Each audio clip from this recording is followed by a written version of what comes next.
बिस्मिल्लाहिर्रहमानिर्रहीम। स्टूडेंट्स अस्सलाम वालेकुम। उम्मीद है आप सब लोग खैरियत से होंगे। तो हाजिर हैं पाक 301 की जीडीबी 2026 के एक्यूरेट सॉल्यूशन के साथ। इंशाल्लाह ताला इसमें जो प्लेजरिज्म का इशू है वो आपका सॉल्व हो जाएगा। मैं आपको लास्ट पे टेक्निक बताऊंगा कि आपने जो जीडीबी है वो सबमिट कैसे करवानी है कि आपका जो प्लेजरिज्म है वो उसका इशू सॉल्व हो जाए। तो अगर आप हमारे चैनल 5 मैथमेटिक्स पर न्यू हैं तो प्लीज़ इसको लाजमी सब्सक्राइब करें, और अगर आपको हमारी वीडियोज़ पसंद आ रही हैं तो दोस्तों में ज़रूर शेयर करें और वीडियोज़ को लाइक करें। और कोई मसला परेशानी है तो आप कमेंट हमें कर सकते हैं। तो आपने इसमें कुछ हदायत हैं वो आपने लाजमी जो है वो याद रखनी है। दूसरा ये है कि आपने मेन चीज़ जो है वो प्लेजरिज्म से बचना है। उसकी टेक्निक मैं आपको बता दूंगा कि आपने किस तरह से अपनी जीडीपी को जो है वो सबमिट करवाना है।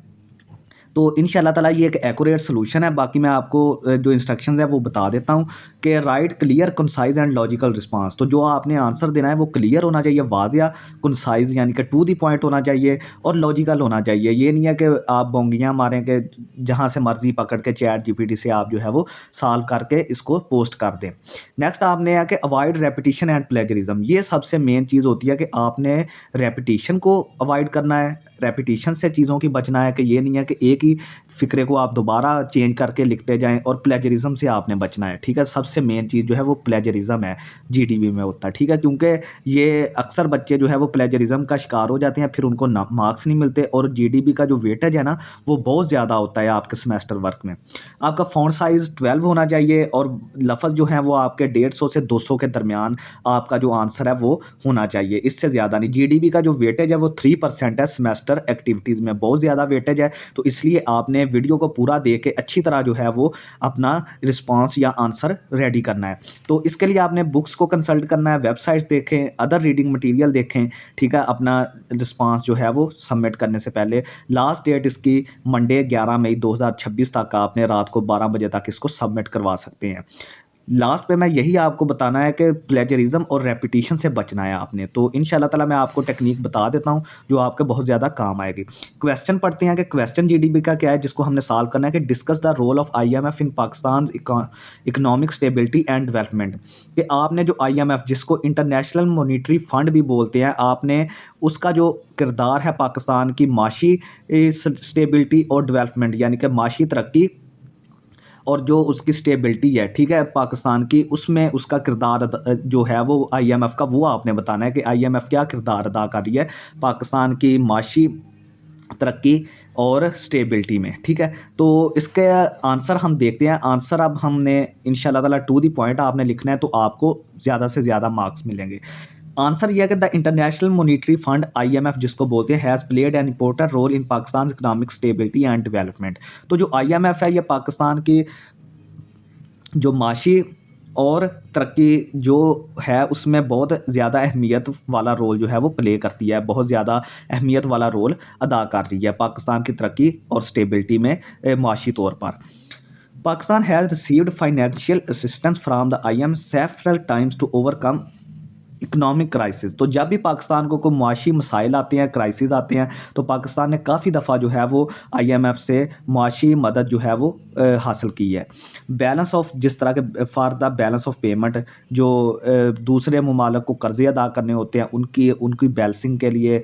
ठीक है, ये ना हो कि कर्ज़े ज़्यादा बढ़ते जाएँ तो मुल्क जो है वो दिवालिया की तरफ चला जाए। डेफिशिएट्स एंड फॉरेन एक्सचेंज शॉर्टेजेस, तो जो ख़जाने में कमी होती है या बैरूनी जो कर्जा जात हैं उनको देखने के लिए, उनकी पेमेंट्स करने के लिए भी आईएमएफ जो है वो पाकिस्तान की मदद करता है। ठीक है, नेक्स्ट है हमारे पास कि IMF loans help Pakistan to maintain its foreign reserves and avoid economic collapse during difficult times. तो मुश्किल औकात में जो आईएमएफ के दिए गए कर्जे हैं वो पाकिस्तान को जो उसके बैरूनी रिजर्व्स हैं, बैरूनी उसके असासाजात हैं, और कोई भी इकनॉमिक जो मुआशी तौर पर तबाही से बचाने के लिए जो है वो आईएमएफ के जो कर्जे हैं वो बहुत ज़्यादा अहम रोल अदा करते हैं, बहुत ज़्यादा मेजर रोल अदा करते हैं। One major contribution of IMF is economic reforms. तो आईएमएफ जो है वो कर्जे तो देता है पाकिस्तान को, साथ वो क्या कहता है कि जो मुआशी इस्लाहात हैं, यानी मुल्क के लिए, मुल्क की बेहतरी के लिए जो मुआशी इस्लाहात हैं उनमें भी वो कंट्रीब्यूट करता है, उनमें भी वो अपना हिस्सा डालता है। वो हुकूमत को बताता है कि आप ये वाली जो मुआशी इस्लाहात करें, यहाँ पे इस तरह करें, यहाँ पे इस तरह। The IMF encourages Pakistan to improve. IMF जो है वो पाकिस्तान को इस चीज़ में बड़ा हौसला अफजाई करती है कि वो टैक्स की कलेक्शन करें ज़्यादा से ज़्यादा, रिड्यूस अननेसेसरी गवर्नमेंट स्पेंडिंग, और जो गवर्नमेंट के गैर ज़रूरी खर्चे हैं उनको कम करे, कंट्रोल इन्फ्लेशन, महंगाई को कंट्रोल करे, और जो फाइनेंशियल इंस्टीट्यूशन है जिस तरह के हमारा FIA है, FBR है, जो भी टैक्स कलेक्शन वाले या मुआशी जो बैंककारी है, जितनी भी बैंकें हैं, वो सबको जो इस तरह के जो अदारे हैं उनको मजबूत करने के जो है वो तलकीन करता है पाकिस्तान को IMF।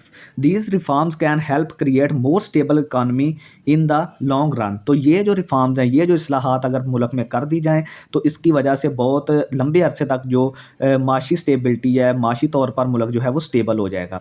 IMF support also increases the confidence of foreign investors and international organization in Pakistan economy. तो IMF के जो सपोर्ट है पाकिस्तान को, वो जो बैरूनी इन्वेस्टर्स हैं या जो बैरूनी दूसरे ममालिक से आकर लोग इन्वेस्ट करते हैं पाकिस्तान में, और इंटरनेशनल जो इदारे हैं उनको पाकिस्तान की इकानमी में या पाकिस्तान में इन्वेस्ट करने का जो एतमाद है वो बढ़ता है अगर IMF सपोर्ट करे, ठीक है। However IMF policies also have negative effects. तो ये तो IMF की जो हैं वो फ़ायदे थे, थोड़े से पॉजिटिव किरदार था पाकिस्तान की माशत में, लेकिन पाकिस्तान की माशत के लिए IMF के जो पॉलिसीज़ हैं वो नेगेटिव किरदार भी, मनफी असर भी रखती हैं। The conditions attach to IMF loans such as increasing taxes. तो जब IMF अपने कर्जे देता है पाकिस्तान को तो उसके साथ कुछ शराइत भी होती हैं, और जो शराइत बहुत सख्त होती हैं, जिस तरह के वो आर्डर देता है कि आप टैक्स को इंक्रीज़ करें, रिड्यूसिंग सब्सिडीज़, और जो चीज़ों पे रायतें दी जा रही हैं, सब्सिडीज़ दी जा रही हैं, उनको कम कर दें, and raising electricity and fuel prices. और पाकिस्तान में जो इलेक्ट्रिसिटी, बिजली और फ्यूल की, पेट्रोल की जो कीमतें हैं वो आए दिन बढ़ती रहती हैं, और ये IMF का ही पॉलिसीज़ का नतीजा है सारा।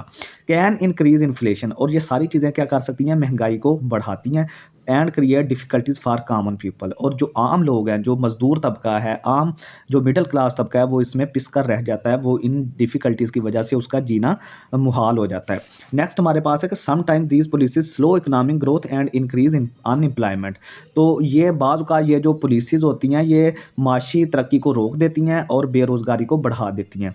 तो अपना लास्ट पे आपने अपना ओपिनियन देना है कि मेरे ओपिनियन में IMF की जो है वो क्या कारकर्दगी है, क्या रोल वो अदा करते हैं।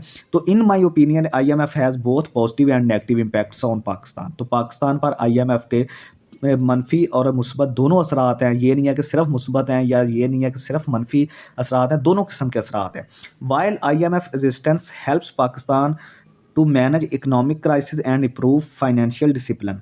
लेकिन फिर भी जो IMF की जो मदद है वो पाकिस्तान की किस तरह मदद करती है ताकि पाकिस्तान अपने जो इकोनॉमिक मसले हैं, माशी मसले हैं, और अपने जो फाइनेंशियल डिसिप्लिन है, अपना जो माशी नज़्म ज़ब्त है, उसको इम्प्रूव करे। The government should focus on self reliance.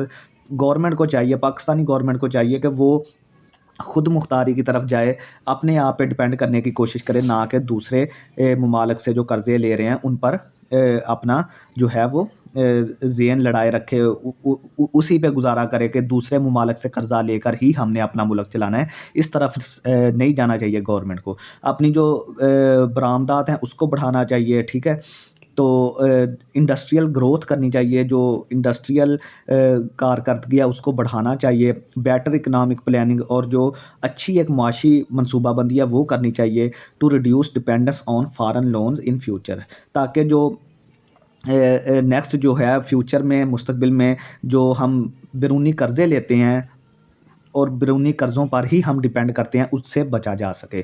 तो ये स्टूडेंट आंसर था। तो आपको मैं अब प्लेजरिज़्म से बचने का थोड़ा-सा तरीका बता देता हूँ कि आपने क्या करना है। आपने ना 2 या 3 GDPs जो हैं वो आपने देख लेनी है, ठीक है? वीडियोज़ देख लें या जो भी है सीन, तो आपने वो वीडियोज़ देख के उनके स्क्रीनशॉट्स ले लें। तो थोड़ा-थोड़ा करके सबसे मिक्स करके आपने ना अपना आंसर बनाना है, ठीक है? थोड़ा-थोड़ा मिक्स करके आपने अपना आंसर बनाना है।